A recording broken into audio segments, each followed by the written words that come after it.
Welcome to another episode of Game Pass Grab Bag, your weekly podcast reviewing games in the Game Pass collection, bringing you three unique perspectives from varying skill range. I am the dragon of this podcast, Andrew. With me, the one who would definitely wake up naked on the beach, Keith. Has woken up naked on the beach. Hello. And our newest recruit to the Yakuza series, Aaron. Thanks for having me as a guest. I wanted to give you a more funny name, but I feel like it's going to be very important that I emphasize that this is your first entry into the Yakuza I will series. emphasize this many a times. This week, we decided to play Like a Dragon, Infinite Wealth by Ryuga Gotoku Studios. I have never actually said that studio out loud because everyone always just refers it as to RGG Studios. So I thought I'd actually give a stab at actually pronouncing it. That was perfect. I can confirm that was perfect. I did. Sounds right. That's how I say it in my head every time it loads up on the screen. So I think in my head, I always say RGG because that's what most people do. I have never said it in my head or out loud. Well, you should. But yes, Like a Dragon, Infinite Wealth is the sequel to the new series of the Yakuza series, the Like a Dragon. So this is obviously the following sequel to like Yakuza Like a Dragon, where you are playing Ichiban Kasuga, who, story going right off from the first one. You are an ex-Yakuza who's essentially trying to make his way in society, become a honorable citizen, but of course your past gets drug up, you lose your job, things start to go south, and you are tasked to go to Hawaii to find somebody. That is the short end of the story. But going around whether or not this is a game you should play or a game or something you should pass. I'm going to keep referencing this out for you, Aaron. I screwed up once. Well, maybe multiple times, but we did once that times. we know of. We caught it once. Yes. So I'll kick this off. If you've been listening to this podcast for a while, you will know that we've covered a couple Yakuza games. So personally for me, I think I've played about 4 now. We've done like the very first Yakuza. Then of course we did Like a Dragon. I've been playing a little bit of Yakuza. I think it's Like a Dragon, Pirate in Hawaii, or is it just Yakuza Pirate in Hawaii? Either way. But I stopped playing that because our Yakuza expert on our Discord was like, don't play it. You're going to probably spoil some things for you. So I stopped because I waited when I saw this was coming to Game Pass. I was very, very excited to play Infinite Wealth because if you listen to our episode, I was a huge fan of Like a Dragon. So, long end of it, this is a definite game. I will say, if you have not played any Yakuza game, this might be a little difficult. Aaron will obviously confirm with this since he has never played any of them. If I had one recommendation, I would say at least play Like a Dragon. Just play that one. I don't think it's on Game Pass anymore, but it is a very, very good game. Just listen to our episode of it. I had a ton of fun with it. So with this was a blast. I could not wait for this game, and this game has sucked me in. I have put so much time in it. We were on vacation last week, but I have put as much time as I could. I'm very close to beating it. I'm on chapter, I think, 11 out of 13 or 14, and I can't wait to wrap this up. But I also want to keep playing it. So this is a definite game. If you haven't, like I said. Oh, I will say this is also a hard pass if you're an achievement hunter. I will dock this game some points. The achievements are worth 14 points. Like, come on. That's just rude. So if you're an achievement hunter and you really like having a nice round score, you're really going to have to commit to this game. Yeah, I mean, I think that's a pretty valid point. This is a very rare instance where I not that I agree with you, but that it's 100% accurate that not having played any of the other ones, I think I would be miserable. This game would make no sense. It would be not fun. I think I'd appreciate the weirdness of it because I do appreciate weirdness in games a little bit. And so I think that would still resonate with me overall. But man, because on the counter side, and even interestingly, like we'll talk about it a little bit, but some of your complaints about this, even Andrew, I was like, no, I love this. This is great. I'm enjoying every bit of this. Really, my only complaint, and it's not a complaint, it's just like a weird thing, is I sometimes do struggle to want to pick up and play it because I know I'm not just going to be able to be like, I'll play for 15 minutes and then move on. I know I'm going to want to sit and play for like an hour or 2 hours. Like I just want to commit time to it because there's a lot to do, and sometimes without a lot of time, you don't really move anything very far at all. Yeah. Well, sometimes you have to commit because the cutscenes are so freaking long. But that's kind of my point. Is you watch one cutscene that takes 15 minutes, and you're like, well, I didn't even play anything. I could have hopped on Ball Pit or something and at least killed some actual time playing a game that way. So that's, I don't know, kind of a gripe, but not really. So, oh yeah, definite game though. But if you've played the other ones, like if you have not played Like a Dragon, I can't say I would not recommend this, but you're gonna struggle, and I think we're about to hear some of those struggles. So, Aaron, please tell us. All right, I'm gonna just start off at the top and just say something and get it out of the way. If you are not someone who wants to hear me rant on a podcast, I would recommend skipping this one because I'm going to do a ton of it. So let's start right now. If I could, I would reach through this screen and smack both of you straight in the mouth. Andrew, you specifically told me that I could play this game, and, there'll be some references to other characters, but you should be fine. Here's what's happening right now. Both of these guys know my complaints, so they've already prefaced it with, well, if you haven't played the other ones, you might want to play those first. But that's not what they were saying before. They just knew, oh yeah, maybe Aaron's got a point here, because we have been talking. We have been talking as I've been going through this. This is a pass. This is a hard pass. I have never played these games. They are 100% right. I have never played these games. And I'm going to be honest with you. I have no interest in looking at any of this stuff. Maybe I just don't get it. Maybe I don't. It's possible I don't get it. But there are two things in media I like that have stuck out to me that I really, really hate. Okay. One, I love movies, but I don't like Quentin Tarantino movies. One of the reasons I like some of them, but they're very rare. One of the reasons I don't like him is because he's obsessed with his own writing.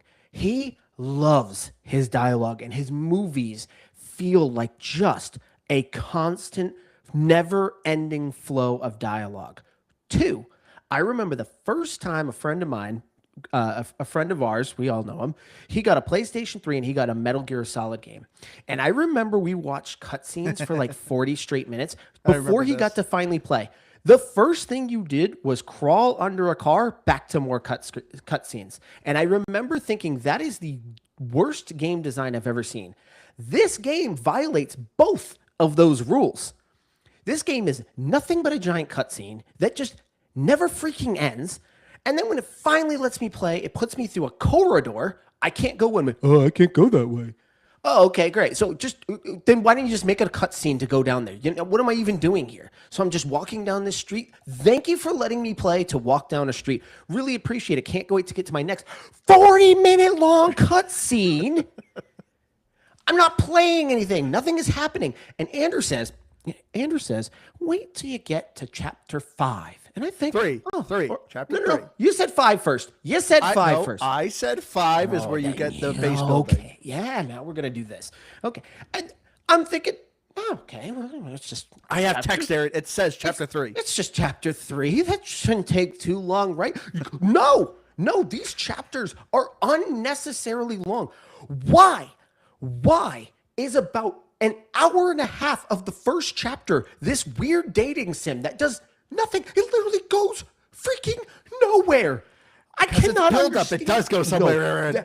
Oh my goodness. That whole sequence, I wanted to rip my eyes out of my socket because it would never end. Never freaking end. And yes, there's a million characters. I don't know who they are. And I clearly would know if I've played any of the games. And it kind of loosely tries to give you an idea. Like, I understood what was going on. It wasn't like impossible, but clearly you probably wanted to know some of these characters before these scenarios. I don't get it. I don't get it. The fighting was fine. It wasn't like this. Andrew, when he describes the fighting, it's like, okay, yeah, all right, that kind of sounds fun. Then you're just kind of like, all right, it's turn-based. It's just turn-based. It's not. If he's in my circle, something else happens. Sometimes I get to do an extra click, like Expedition 33. There you go. I named it. I I don't get this game. I don't get it. I never had fun with it. Every single time I had to fire this up, I'm like, I can't wait to sit here and watch these cutscenes. And I'm just going to say it now because I know Andrew's going to say it because he kept saying it in the text message. If you suggest to me just skip the cutscenes, then what is the point of the game? It is a giant cutscene. So if you're asking me to skip it, then what am I even doing? No, they need to fix that. That Not isn't how the game should operate. Not the cutscenes. So here's the thing, and Miserable. And I will admit that I was incorrect. I don't know if that falls under journalistic integrity to admit being incorrect. No, you can't do that. You have to stand by your claim no matter what. So maybe I was incorrect to assume you could have picked this one up without. Now I hadn't played. You didn't. Infinite. No, Keith. Honestly, when I don't think you really said that. I know. And Andrew I also did. hadn't played this one yet. Yeah. Because I also think a lot of times I think a lot literally. Like, can you play this game? Like, absolutely, you can play this game. All of the mechanics of this game are playable. So that's a very simplistic assumption. Probably the dumbest way to look at it, but that's kind of how I'm thinking. Like, yeah, you can play this game. There's no problem. You didn't really. That was I remember Andrew specifically saying that. Like, oh yeah, no, there's like some characters. That was his thing. Like, there's some characters. Because here's the thing I'm going to say too is that I played. I don't think I actually ended up beating the first one. I'm thinking about it now. I think I was super close. I was on like the final tower before the end game final tower, if that makes sense. Because I think there was 2 of them. But anyways, yeah. I was super close to the end. But even if I did beat it, I truthfully remember watching some of these cutscenes in the first 2 chapters, and I'm like, I don't remember that. I don't remember that. Oh boy, that's new information. And some of it is new information. It does tell you new information. Some of it, I'm like, I thought I actually knew that in the first game, and you're telling me it's new now, but now I'm... So there is a lot, as someone who has played this game, who does not understand what is going on. I do, overall, and all of the characters. But the biggest thing that I will say in terms of skipping cutscenes, so to speak, skipping the dating sim stuff at the beginning. I know Andrew was mentioning it builds up to something later on, and I think part of it is that there's also dating sim built into the game later on. But realistically, all of that stuff, I'm pretty much mashing A until I get an option and like kind of going to the next thing. And a lot of just those in between, anytime there's a little sub story, I'm really not reading a lot of that. Heck, if it's even just like we're just walking out of this building and having a quick chat before we head on to our next thing, 7 out of 10 times it's meaningless dialogue. I'm skipping through a lot of it. But if it is a hard cutscene of like a movie type of cutscene, those are the only things I'm really like watching. And honestly, that trims a lot of fat to this game. Not saying you would have been like, whoa, I love this game now, this is great. But I will tell you, you would have moved it through it a lot faster, and I think gotten to the meat of it that you would have had more fun with. So I'm now defending myself, Aaron. Yeah, defend I did yourself. not say you did not Don't need to get know off. anything. I said, yes, there's a lot of the close characters to your character, Ichiban, that it probably is pretty important to know. But I was like, I think you can get away. I said, I think you can get away with kind of understanding because they do a lot of like, oh, remember in the first game, this is why this happened. But there's another main character that you deal with a lot named Kiryu. He was the main protagonist in all of the other Yakuza series. And for me, I'm like, you don't need to know too much about him. There's a whole, hey, remember this thing? Like, I know some of his history and past, and it's like, okay, I get it. But it's like, to me, I'm like, it's not like important. I'm not like, oh, if I didn't know this character, this would make no sense. It's to me, this is why I say I think you really just need to play Like a Dragon before this one. But I didn't say you completely, like, you would be perfectly fine. No, I did not say that.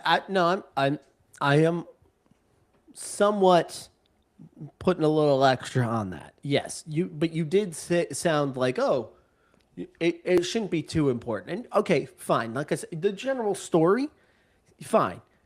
You kind of get your bearings there. Yes, a ton of the characters are clearly characters you should know, but it's not the end of the world.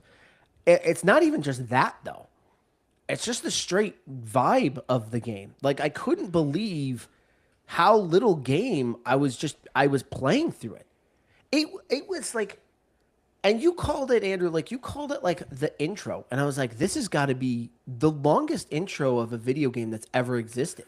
Yeah, okay, It Aaron, wouldn't I am stop. going to agree with you. Okay, like I said, I played about 5 different Yakuza games, and I was even the same thing in our Discord. I am like, what is this? This is taking so long because, like, Squid Killer in our Discord, he has played all the Yakuza games. He's a big fan of these, and I was like, I'm like 3 hours in, and I just can't do anything because I know how Yakuza is. I know you go through this beginning; it's a long setup, blah blah blah. Because I always describe these games very much as a soap opera. It's very over melodramatic, but it's also kind of goofy and plays with its goofiness, but then gets very serious, and so it always has a build up. But this build up, I agree. I will agree with you, Aaron. I even thought, my God, hurry up. Like, I was starting to go through because, like, yes, I was like, this entire chapter 2, yes, is that date. And I'm like, this is really long. Like, Oh, that was a whole chapter? yeah. oh, was a I The thought date chapter. itself didn't bother me. Like it's so the lead up to the date is what I thought was the most boring part. The going back and forth and trying to figure out all the what you're gonna wear and this. I'm like, No, It's the whole thing. that's a. No, I 'cause mean, I it's the guess if dates. you want, if you include that as part of the whole thing, then sure, right? Yeah.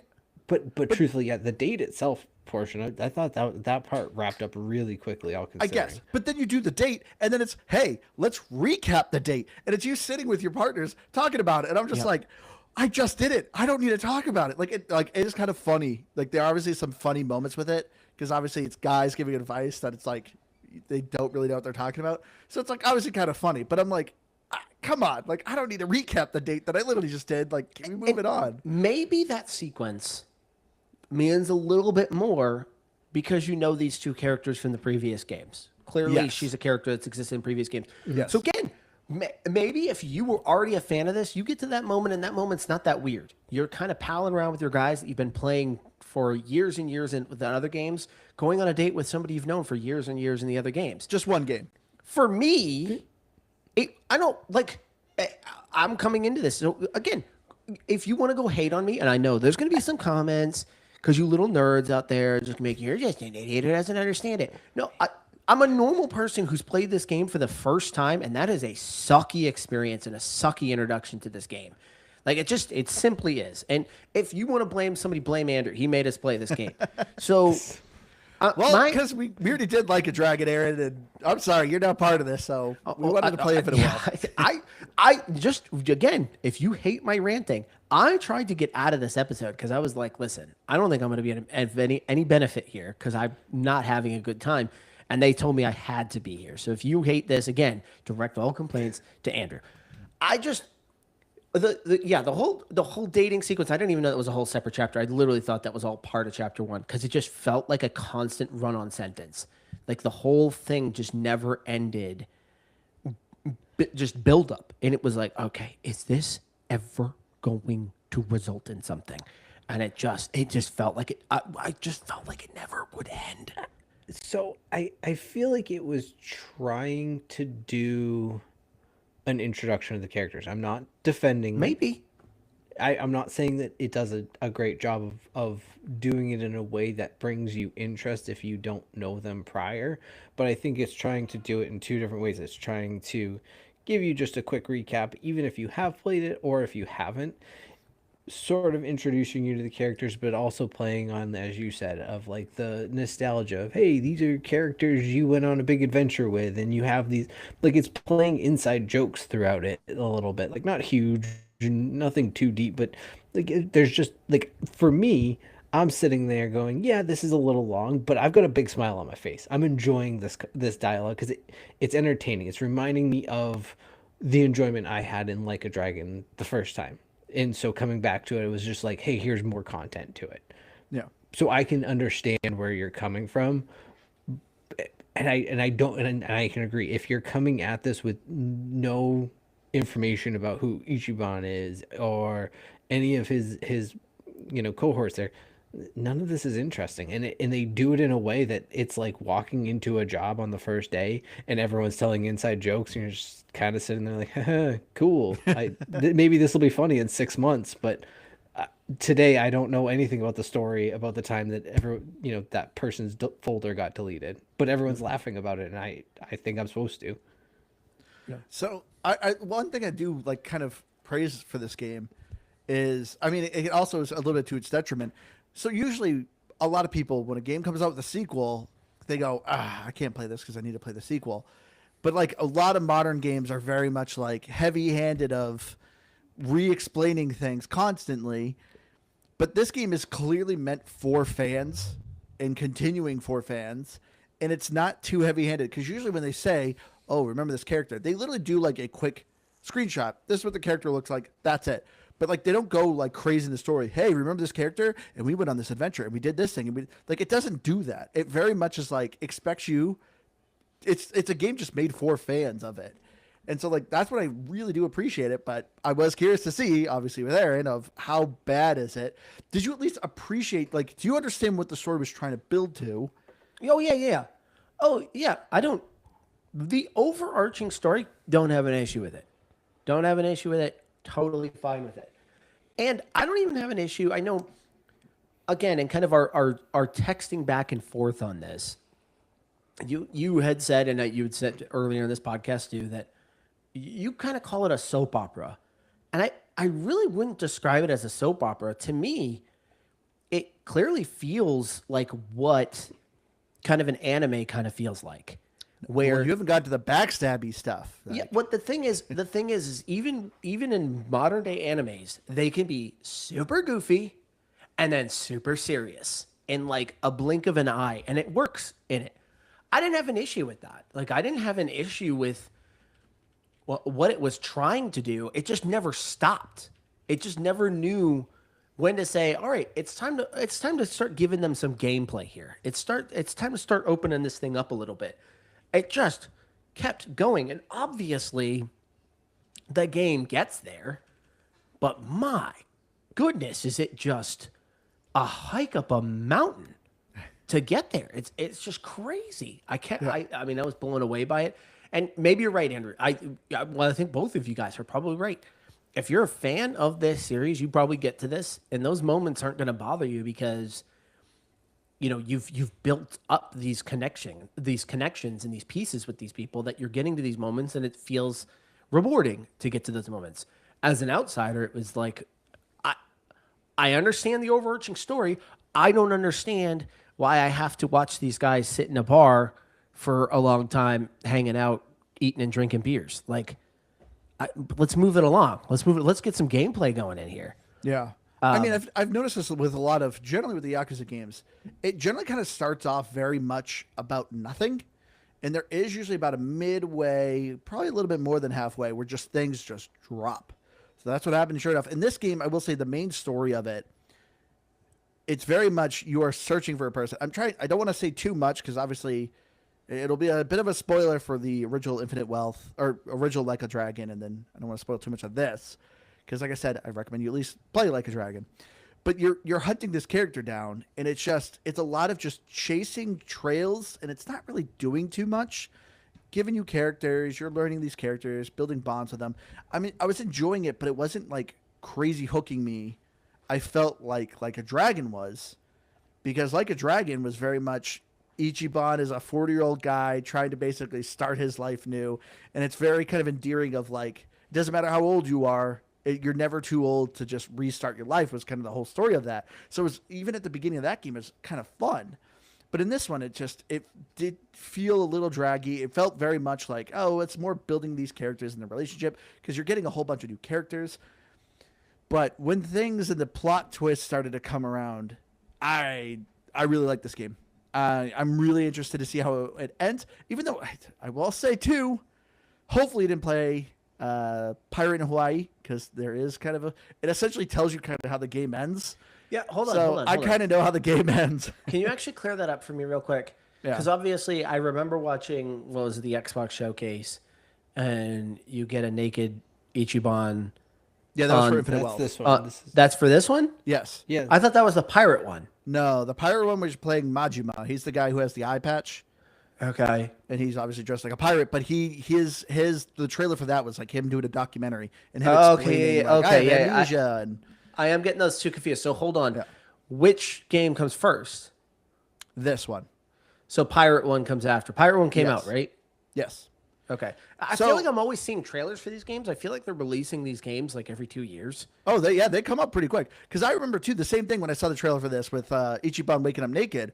I was like, because this was before we played Like a Dragon. I was like, is this an expansion? Like, because its name too was still going off of it, but just had infinite wealth to it. And I'm like, what is this? Like the trailer obviously didn't do anything for me. So I'm like, okay, like I don't get what it was. But once again, it's very much for the fans. You like these games, you're gonna keep liking it. Yeah.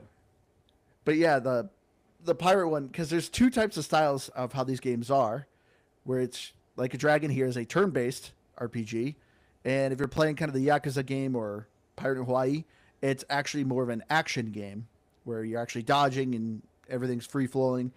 So very different styles of how you're playing the game. So it's kind of also a preference as to how you like to play these games. But yeah, as far as the story goes, yeah, I think I preferred Like a Dragon a little bit more than I do Infinite Wealth. So I when we recorded the first one, all right. Oh, I already said this. Yeah, I was like way further in on this. So yeah, like I don't know if my overall opinion comparatively is, I don't know, a good one so far. But I overall do like the story so far. And to me, honestly, with these series, at least the Like a Dragon ones, because these are the I liked the sort of action style Yakuza we played, but I didn't like it as much as this one, or as the Like a Dragon games. And Yeah, I same. just, there's something about I mean, it's really about the story, because you're right, Aaron. The overall fighting, it's nothing special. I mean, it's kind of cool. It's fun. Truthfully, I end up just auto fighting a lot. To me, this is all about the mini games and like the just different weird little things that you can do Yeah. in it. Like in the first one, it was about the business building and little things like that, hiring employees and setting prices and buying properties. Like that's the type of fun little stuff in these types of games that make me more interested in the gameplay, less than the actual turn-based fighting itself. Yeah, well, yeah, it's unfortunate that you really didn't get as far because the thing that also really shines for Yakuza games are the sub stories, the side missions. That's where the they're game great. really gets super goofy and just has fun with it. Like there's a whole mini game of you being a food delivery driver, and it's obviously a play on Crazy Taxi. I think they call it like Crazy Delivery, and the guy even is like the main character from Crazy Taxi with the green hair. Like it looks just like him. Unfortunately, they don't play the Offspring music when you do it though. Well, that's half the game. I know. But yeah, the side stories in this game are very enjoyable. They're very funny because they range from either being super funny and goofy to also being kind of very sad and dramatic. Usually about like somebody dying and someone trying to make amends. Yeah, the side stories are once again just fantastic. But that's the very typical of the Yakuza series. But getting into the gameplay though, as I said, if What game? this is a turn-based RPG, I will say once again, you didn't play the first one. The combat in this one, it was drastically better than the first one. I really like the combat in this one. Your character it's a turn-based RPG, but when it's your character's turn, you have a circle where your character can move freely. You can go to an object, pick it up as a weapon. If you get close to the enemy, you can get a proximity bonus. If you're with an ally and you have a strong bond with them, you can do a combo attack. There's this really slight stuff, but it's a lot of fun. To me, I felt like the combat was just nice and just entertaining. I'm with you, Keith. In the first one, I did a lot of auto battling. In this one, I almost never did. I liked the auto battling feature. If I'm in the middle of a battle and I need to go do something, I'm like, well, I'm already halfway through this battle. I'll just set it to auto battle. It'll win. I'll be back, and the game will be done. But I thought the combat in this game was just way better. I think way better feels like a dramatic statement. I think it is better. I think the fact that that you do have a little bit of a movement circle, because the first game you could interact with objects, but you didn't really know if or when it was going to happen. It just luck of being close enough to it, and it might decide to or not. So from a quality of life standpoint, yeah, I like that they improved that. The combo attacks you're talking about were existing in the first one, so that's not new. Yeah. I felt like the circle was really the circle, and like the item highlights were the only things that really got added to this. That and the addition of, like, when you're playing with Kiryu, he has like fighting stances. So that is kind of cool. It makes it a unique level to the fighting that wasn't present in it. But outside of maybe in a more difficult battle or when I first started using it, and those were the only two times I think I would be like, I'm gonna need to use this. Otherwise, I'm like, if I'm running through the dungeon, I can't stand the dungeons. I hated them in the first game.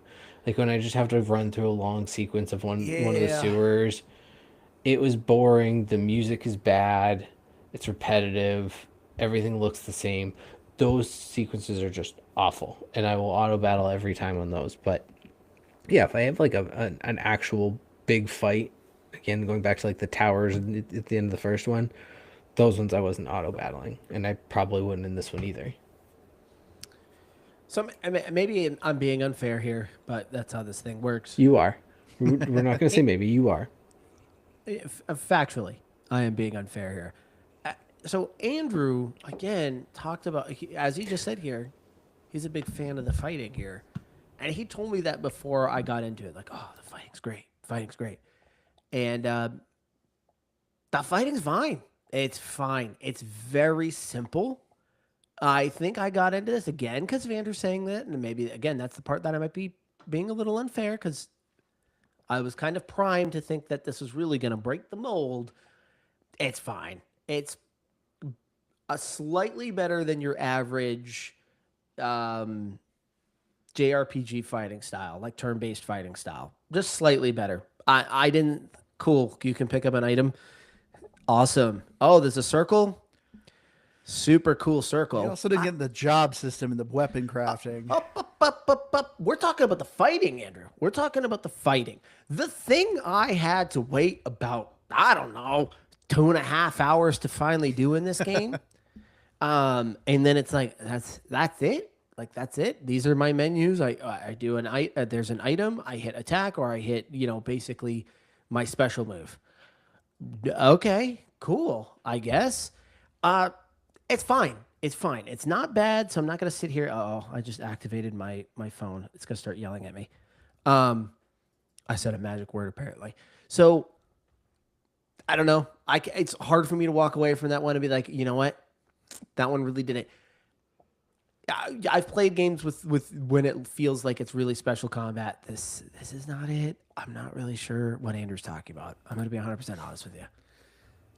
So Is it too much to mention Expedition 33 twice? I was going to. I could see it in your eyes. I figured I'd fall on the sword for you. I feel like the problem is I'm really kind of like, I do not play a lot of JRPGs, and I've said that before. It shouldn't be a surprise to anyone. I just don't play a lot of them. So I hate comparing it to like basically one of the 5 other JRPGs I've ever played and just keep saying Expedition 33 as if that's the only one that exists. But yes, that was a unique turn-based style that really broke the mold. This one, it's fine. It's got a circle. But honestly though, I still agree with you though, and I know I already said it, so I'm not gonna drive it home too much. But I agree. I think it's fine. I don't think there's anything special. I do agree.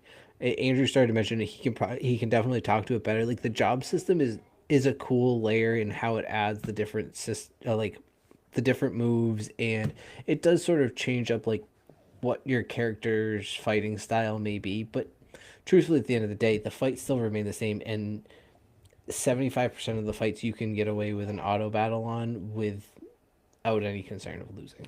Can I ask you guys both a question about this game that may or may not be related to the job system? I don't think this is spoiling anything, so I was trying to like be careful on this, but I don't think I am. What does it mean anything when your job title changes?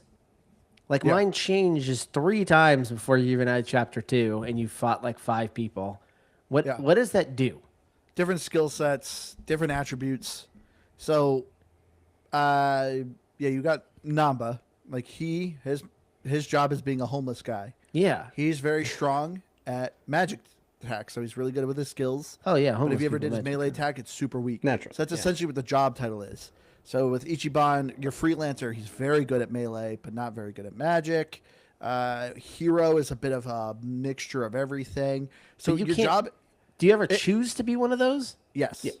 Okay, because That's what happens in chapter 5. That's what I said in chapter 5 is when you get so the ability dumb. to change your job. Yeah, I'm like worker, then I'm freelancer, then And you're a hero. then I'm hero, and I'm like, I don't. What does this mean? Why does it keep changing? It doesn't explain it to you, which again, I'm It's a sure I would have joke. known that. It's like being a warrior, a rogue, Okay. an archer. Like it's that. It's So your that's- job, but it's an actual job in this game. Okay, and that was kind of my bigger question. My bigger question is: this a joke that's going over my head right now, or does something actually change because of it? Because my attacks didn't change; they were still the same. So I'm like, I don't know what this is doing. I don't know why. No, it keeps your telling damage me. numbers were almost definitely different on it because they were because your stats and attributes definitely change. Yeah, but you don't in how know do it, that. But you're not you're not noticing it a ton. It's not super noticeable, and this is where I go back to. The fighting is fine, and where it's fine is that it's got some cool systems, but at the end of the day, and this isn't always a knock at it, but it's not hard. It's so No. easy overall that it makes it uninteresting because you're like, I don't have to be too worried about all these systems. I want to be engaged in it. And I like in the first one, even I did a lot of just leveling up different jobs just to do it. Like, cause I think there was achievements for it. And so I just go through and I'd switch them out. Maybe there's something more functional to it that they've added here. I can't speak to that now, but overall from the fighting standpoint, it doesn't do enough noticeable difference that I think it matters, but it could and it should. The first one, from what I remember, I thought when you leveled up a job, like you obviously leveled up that job itself, but I thought anytime you got a level in a job, you also got like one attribute point permanently for your character. I could have swore that was in the first one because I was like, oh, so you really want to keep trying different jobs with everyone just so you can get a little extra attribute points, but then like switch back to a job you really want when you're kind of going to the end game. That's what I thought it was. And this one, it wasn't that. There was something to that. There was more reason to switch, and I can't fully remember it. But something that stood out to me in the gameplay of Infinite Wealth early on, at least here, is that some of the systems I felt like I got late in the first one are just thrown at you super early. So like the temple system with in the first one you're collecting the Tojo clan crests. Yeah. In this one, it's these Fortune points.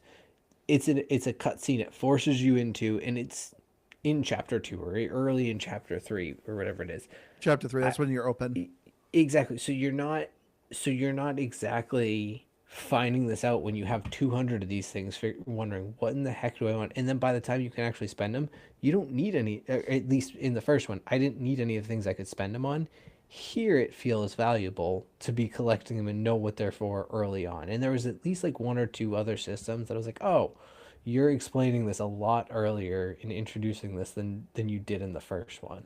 See, that's what was hooking me with this game. And that's why I really wanted Aaron to get to it. Once you get to chapter 3 and it opens up, I feel like it's just a constant breadcrumb trail everywhere.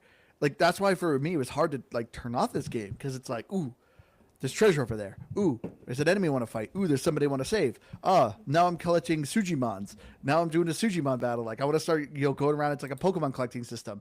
This game just constantly strip feeding you just little breadcrumbs of, ooh, something over there, something over there, something over there. And I just constantly just hadn't wanted to play things because it was just constantly leading me somewhere. I would have loved for this game to have worked at a reasonable pace. I would have loved for someone who looked at the script and said, hey, maybe there's some things that we should kind of trim out. I wish that somebody looked at this game and said, hey, maybe we should introduce more gameplay at the beginning of this game. And that somebody didn't just look at this and say, you know what? I love that there's practically no gameplay and a lot of cutscenes for about 4.5 hours. I love that about this.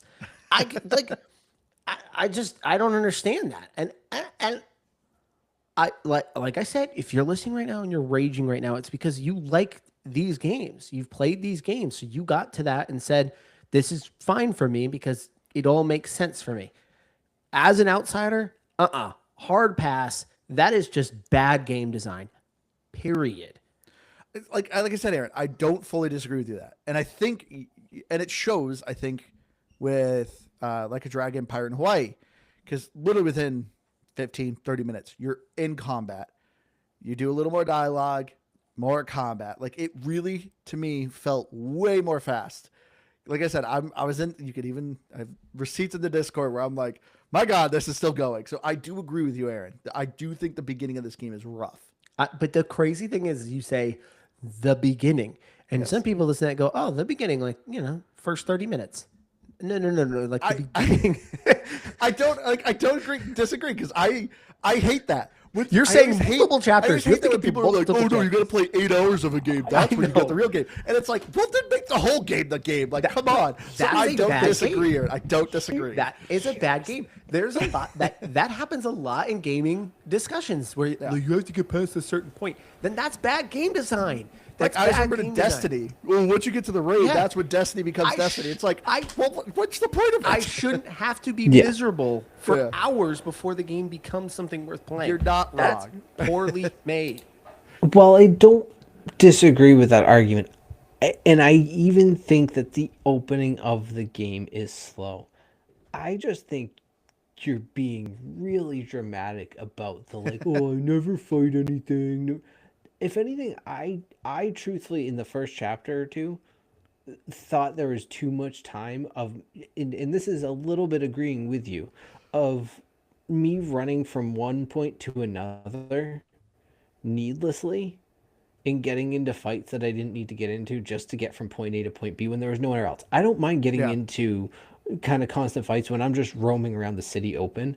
But if I have one line to go through and there's 6 forced fights basically between me and there, I'm kind of just annoyed with that. And I won't argue with that. But at the same token, there's fights there. You're doing all the fighting. And I go back to, none of the fighting truly changes. So you're doing all of that. What it really slowed me down from is getting to the interesting things. The things that in some ways it's what I was saying earlier about the game. I don't feel like I can just pick up and play it for 15 minutes because I'm going to constantly be like, oh, I just want to go do this one more thing. Oh, this thing's over here. This thing's over here. I'll do that. I'll do that. I'll do that.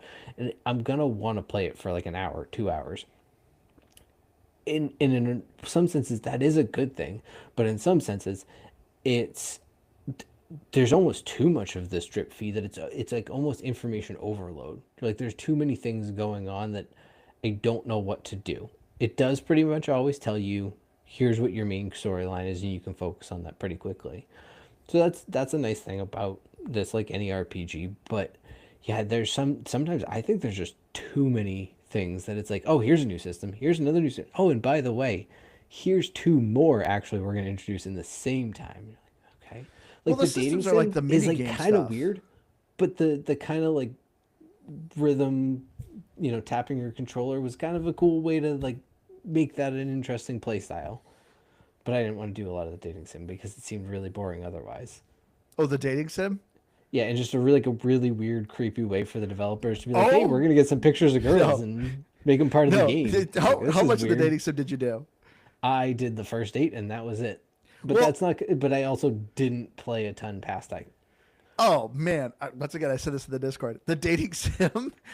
It's at first I was doing it because it's kind of funny. Because obviously, like everyone you're like talking to is catfishing you. So to me, I'm like, this is kind of funny. I wonder what it's gonna be this time. It's like, oh, it's a chicken. You were talking to a chicken the whole time. I was like, all right, that's pretty funny. When you get a real girl, it is so awkward. It is so like because it's a real person and it does like this weird like camera modeling shoot, and I'm like, this is weird. Like I hope nobody walks in on me because it's not. It's just awkward. It's so awkward. Oh man, yeah. Once I started getting real people, I'm like, all right, I'm not doing the dating sim anymore. It was funny at first, but it's like, it's an old lady. It's like a grandpa. Like this is funny. Yeah, once it got to the real people, it got weird. But the mini games though in this one, I also gotta say, I don't know if I was crazy into it. And the first one, you just had the basic Sujimon, which was just fight him in a battle. You get the information, there you go. This time they expanded it. Now it's a straight on Pokemon battle. There's the fire, grass, ice, light, darkness. They all kind of have counters and balances. As you're battling people out in the world, you can capture them or convince them to join your team. And you kind of do this whole battling system, which is interesting, kind of cool, because then they obviously create a job where depending on what Sujimon you have is kind of the abilities you got. It was fun to do, like collect them, But it's also a gotcha game. So once you get tickets, you can kind of pull and maybe you'll get a nice rare one. I got a rare one, the Suji Bear. As soon as I got him, I completely destroyed the league. I I mean, instantly that was like got the all the way to business end. though in the first one. It was like once you got a couple of the legendaries, there was really no need to swap out Yeah. any of your business people. I missed the business one in the first one.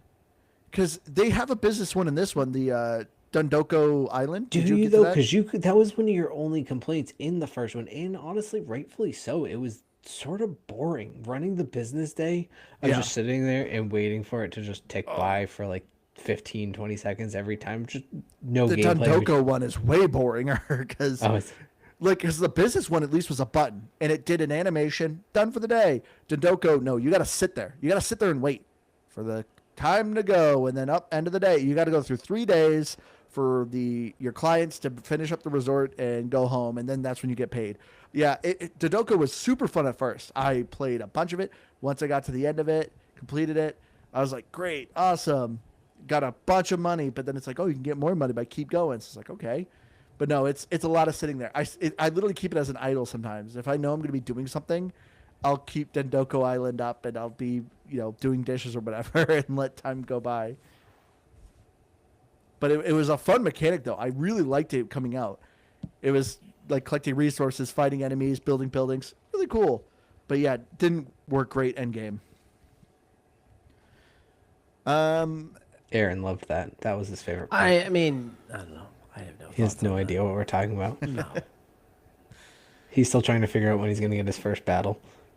Oh. Oh, can I take another shot at battles? Go ahead. So the other thing, again, being unfair, because it's all Andrew's hype. So really, this whole episode is Andrew's fault. You're welcome. Andrew would always do this thing where he's like, "Oh my goodness, some of these battles." This is literally what he sounds like. I'm doing a good impression of him. Exactly. Just so you know, I when I am doing this, can it's not confirm. Andrew. This is me doing an impression of Andrew. Oh my goodness, when you fight the people, there's so many funny characters when you're fighting people. And then you come to find out, I don't normally talk like that. like, it's just your imagination. Yeah. So So that's again, it's that a goes joke. back to the that goes, and that's one that does, they don't really explain from the first one, because your whole character, so Ichiban in the first one, he's like, he grew up playing video games, he just was like really nerdy but got into the Yakuza. So he's a Yakuza guy, but he's a nerd. And so he just envisions the world as a video game, basically. He's a kid at heart. Yeah, so they start talking about, they're like, wait, do we have this conversation? And then they just stop. But in the first one, he does something. He's like, wait, you guys aren't the only, like, I'm the only one who's seeing this, because his imagination is going wild, and everyone else is just like, hey, we're feeding some street thugs.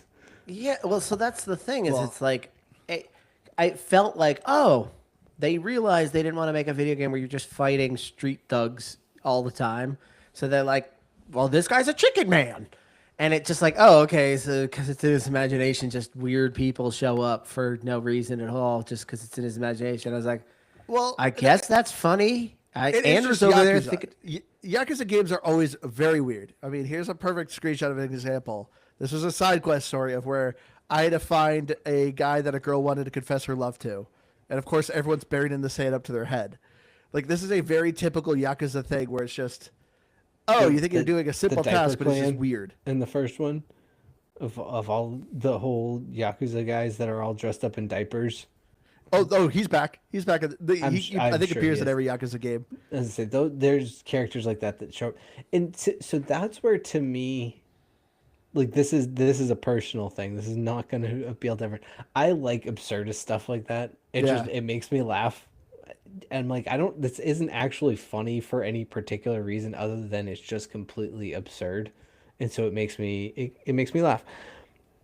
If that's not for you, then the Yakuza games just, they're not going to do anything. But then there is also the aspect of knowing the backstory to it a little bit. It helps. Yeah. But anyway, getting to the graphics though, I swear the graphics are the same in every game. They're I not believe it. great, but they're not bad. It's always very kind of, the character models are slightly goofy and weird, but I love it. It's a very unique art style with Yakuza. To me, I feel like they never need to improve on it. It's very kind of the same. The environments can be kind of flat, but once again, it's very much the series. I love this game. I love the art style of it. I think it does really well. I think the cutscenes themselves, because that's apparently all the game. Like the true movie cinema-esque cutscenes are really, really good. Everything else is pretty all right. It's just an environment you're running around. Everything looks fine, but I do like those cinema style scenes. Yeah, I think Andrew's description is kind of spot on. It doesn't look bad. It doesn't look amazing. It looks perfectly fine. And they probably don't change, especially if they're pumping these games out as much as they are. They're probably keeping pretty much the same engine, same graphics. And clearly that's not what the game is about. Yeah. The only things that I found like kind of weirdly jarring is sometimes when you're in cut scenes, you see the background people just appear Yeah. and start walking around, and you're like, all right, well, that wasn't supposed to happen that way. But, other than that, I mean, that would just be kind of a minor thing. I think, yeah, the cutscenes, I mean, the whole game is built on them, so they're not bad. They're in-game engine, it looks like. Yeah. I'm So- pretty sure, even with like the cutscenes. Yeah, and they're not bad. I love the character quick. designs. The character designs are like the Sujimon and the people you fight are very goofy and imaginative. Aaron guess hates so. him. Well, I guess Aaron didn't see that meta. No, You didn't see the it guys wasn't that. move. It was. There's that true. I'm okay with it being, I guess, goofy. I think what You get was to fight like tigers, or at least I the think little what was one. the letdown was it just like, it literally explains it's just his imagination. I was like, oh, okay, so you can just make the enemies anything you want because it's just his imagination. And then I'm like, well, that's less fun. Like No, because if you not the way to, Andrew's like, describing it, I'm like, ooh, I'm gonna run into a big and wacky world. And then it's You like, do. I imagine baby men. And it's like, okay. You do. You get baby some men. of- well, I was gonna say some of them are actually in the real world too. but Yeah, they're- that's so what I they're- don't understand. Then why make it his imagination? Well, Just some of lean that into it then. actually, like I don't want to make a lot of assumptions, but I think some of that is like actual Japanese like culture, like some of that type of stuff. But like I don't know. I think there's like a weird line of the absurdism, and I think the imagination makes it perfect because I think it also makes it a little bit fun because their weird wacky things sometimes kind of play into the like type of street thug they are, quote unquote. But I gotta say though, the teeth. I had to say that about the graphics, and in particular, it is every time you level up, that weird cutscene has a. Yeah. I actually like that you're It's saying so that because I was kind of uncomfortable. like, ooh, that looks ugly. All right, good. So I wasn't alone. No, you are not. In video games in particular, it's something about the teeth. Yeah, If they look weird, it gets me. And yeah, the smile he does every time I leveled up, I was like, I don't like do that. Don't do that anymore. Don't smile. Be sad. There was one thing I wanted to say in the graphics. Music. Oh, Oof. All right. Well, yeah, we'll get into the audio because I will say the audio. Some moments got really jarring. Whenever you swim and he dives, he always does a "blah, blah" sound. So you're literally spamming it. It's just him constantly "blah, blah." I'm like, okay. It was just in his imagination. No, and the music too. Like he said, the dungeon. Oh, that got jarring. All right. So here's another gripe of mine. Just I guess this kind of falls into audio. There's plenty of voice acting in it, Yep. and then Did you do original Japanese or English? I did in English. So here's the thing, right? So there's regular voice acting, then there is in-game voice dialogue, and then there's just text boxes. Yeah. And sometimes in a sequence, you'll get all three. So you will have a normal cutscene that then is an in-game dialogue scene. So you're in the game, but they're dialoguing with each other. And then it will go to a spot where you have to hit A to go through just text dialogue. It's like, what the heck? Just pick one here. Why are we doing all three in this sequence? Like, give me the voice acting or don't give me the voice acting. And there were moments too where it felt like like there's okay. So very early, I shouldn't say very early on. You guys decide you guys are getting back into business. You can put on your cool clothes. You're a hero now. In that sequence, when you first get out and kind of get into your first fight, it looks like you're gonna talk to your guys. You get out of it, and it's a text box. And I remember being like, "What? Why? Like, we were just talking, and now it's text box for some reason." Again, just kind of annoyed the crap out of me. Like, if it's voice acted, just leave it voice acted. I didn't understand why they would just suddenly make it text. There's way don't less know. text in this one. I will say. Maybe. Let's say I don't know if I truly noticed that level of like weirdness. I'm not gonna even try to defend it. I believe it did. But I do go back to where basically if I could hit A to skip a dialogue, I was. Like that was Oh, I kind was of too. that was like how I gauged the importance of it. If the only way I could skip through it was by hitting start button and then skip scene, I was like, I'll watch those. Yeah, there's to me there was way more voice acting in this one. But yeah, I do agree with you. It is kind of weird when it does that. Basically, if you're doing a sub story, that's always kind of just text. But yeah, there's way more actual footage in this one with voice acting. The voice acting, I did English as well. I know some people are out there that are like, no, the voice you're not actors are playing great it in right this if you're game. not you're doing Japanese. What are you saying? The voice actors are great in this game. Oh, Well, they're they very got good, Danny yeah. Trejo in there. Yeah, like, I saw the No, tweet, I dude. know. I thought it was Danny Trejo. I looked it up, but it wasn't. Yeah, it is. no, he It absolutely is? is in the game. It's in the intro when it's going through all the actors. Danny Trejo's name pops up. Yeah. Yeah, he's in this game. Like, I don't need any journalistic integrity on that, Andrew. I know that for a fact. Yeah, when I saw that, I'm like, oh, I'm doing this in English. Are you kidding me? Yeah, that's where at least just where it comes in. Like I understand even wanting to do it in the Japanese because there are I don't know if there's a ton of, at least there's one early on where he's trying to communicate with somebody in Japanese to see if they understand him, but it does the whole sequence in English and it's a little bit weird because there's no good way to do that. Yeah. But outside of that, like I almost wanted it to like cut to some Japanese, just like force it on me when he's talking, just to like make it feel authentic. But outside of that, I even went back on the first one, like because some of the voice actors I think remain the same, or they're close enough that it's done really well. But yeah, I don't know. I like to not read more than I have to in a video game. That's a personal preference for me. Yeah. Oh, it is Danny Trejo. There he is. You're I don't right. mind. I don't mind, and I don't say all that to say like I don't like reading subtitles. I watch plenty of movies with subtitles. Have no issue with it. But No, I don't have anything if the against it. I English just in video games. wasn't the English wasn't bad.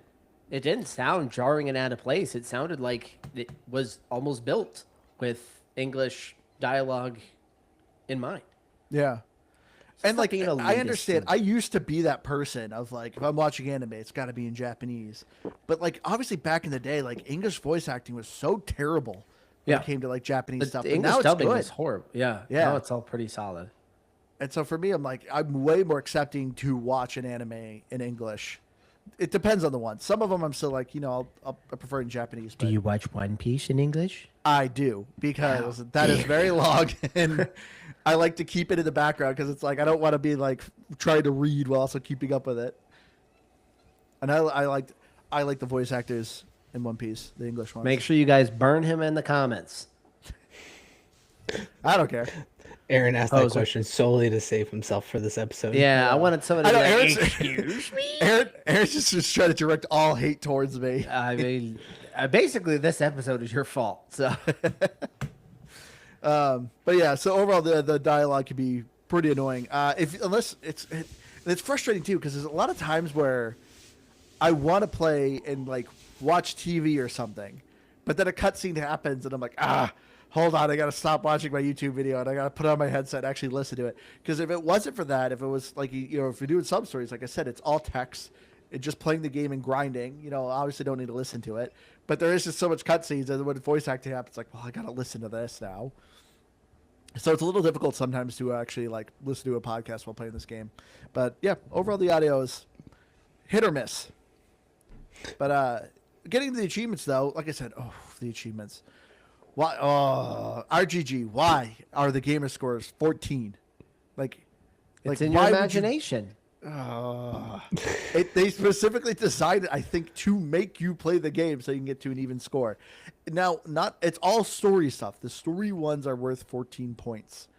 But then obviously when you go to the other ones, there's obviously ones of like catching somebody Sujimon, completing Tondoko Island. Some of them are still 14, but some of those actually have a more round number. The achievements, though, generally aren't terribly hard.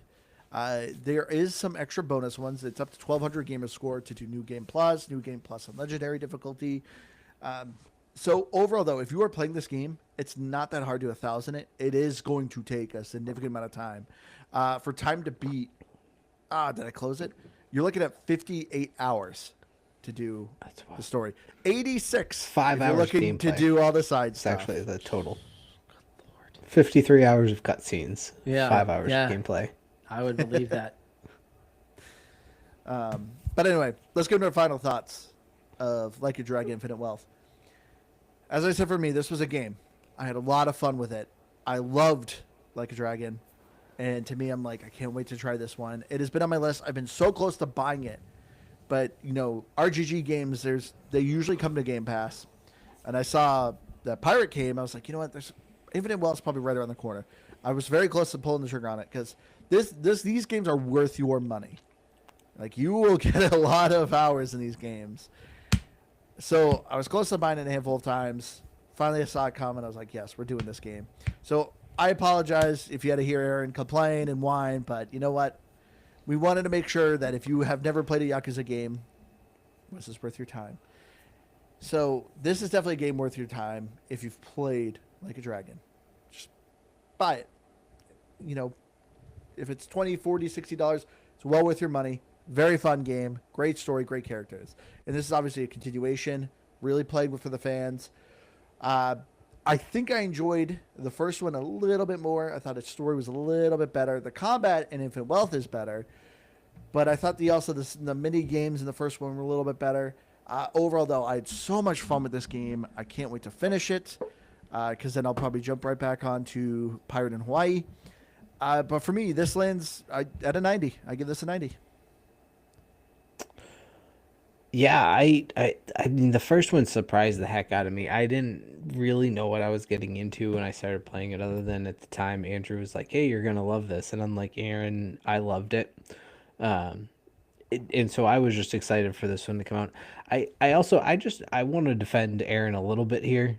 And I feel like I was the one who pushed for Aaron to be on this, because how boring would this episode have been if it was just me and Aaron going, "Yeah, I kind of agree with you. That was pretty cool. That was really fun." This is why we do this podcast, because you need to have more than just two people sitting around going, "Yeah, that's pretty cool. I had a lot of fun doing that." So anywho, yeah, this game is a ton of fun, and I don't think you need to play all of the Yakuza games by any means. I really think that the biggest thing is the original Like a Dragon, just to understand the game flow. And going back to one of the things I liked about this is that it introduces some of the mechanics earlier on, and it just starts to give you some of those things, but it's also a little bit of like, hey, we're going to throw this stuff at you because we've got more to offer now. And having all of that back knowledge is just helpful, and it makes this more fun, especially because it's just such a weird game in all aspects.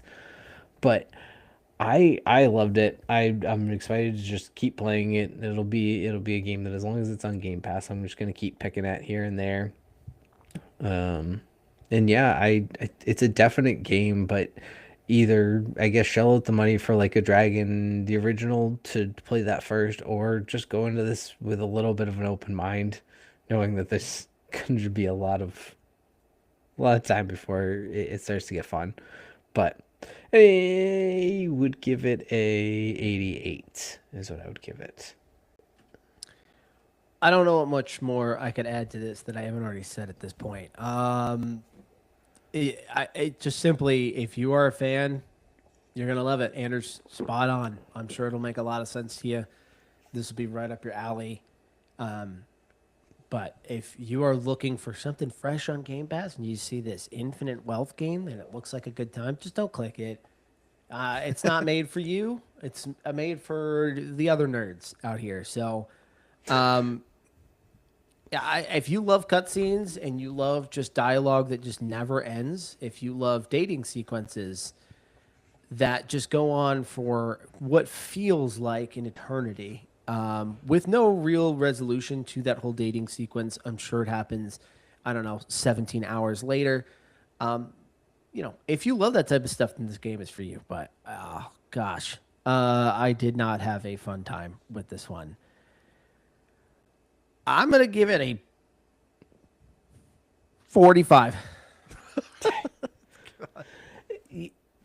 This is unrelated to game scores, but really, I think the biggest atrocity in all of this, and I still haven't watched the Yakuza show, but they couldn't the make Yakuza a show good was show terrible. out of a game that is so largely cutscenes. Like they have a precedent of to go off, and they just went, nah, we're just gonna ignore all of That's that. the thing, and though, make something bad. I think this would be a horribly boring show. But if it's like maybe, I don't know. Not if you were not The if show you was were just a generic mafia kind of show. Well, this is the thing, right? And this is what I think it would make a great anime. I think that's what you were saying. this falls on the shoulder of the game director. He had to recognize that there was just there's pacing issues. It's just too much, and it's too much unnecessary stuff that just doesn't want to end. It just no, wants. Aaron, it's important to picture suit. No, and again, this is why I say, like, I'm not a fan of Quentin Tarantino because he is openly obsessed with his own dialogue. He thinks what he writes is the most impressive and coolest thing in the world. And some people do love that. Some people are like, no, he is. He is one of the greatest. I find sequences where he just goes on a giant run sentence annoying, and I get done with it. And I'm like, move on, move on. It's time to progress story and move. But he doesn't like to do that. And this game had that. It needed somebody to go, no, we got to move on. Move it on. And it didn't. That's what it needed. It needed to get you to game faster. When you are saying, Aaron, just wait until chapter 3. And I think chapter 3 is, I don't know, an hour away. And it's not. It's a lie. No, I think you were Move on, good. Aaron. That was perfect. 45. You know what? I'm giving it a 45 because the voice acting is pretty good. The fighting is fine. Yeah, some of the stuff is kind of funny, I guess. 45. All right, everyone. Thank you all so much for joining us. Hopefully, we'll have a more positive episode from Aaron next time. I don't know. This put me in a mood. Now I'm tired too. It's way past my bedtime. I'm sleepy. But anyway, make sure to get GamePassGrabBag.com. Check out our website. Join the Discord. Say hi. Love you all. We'll see you next week. Bye.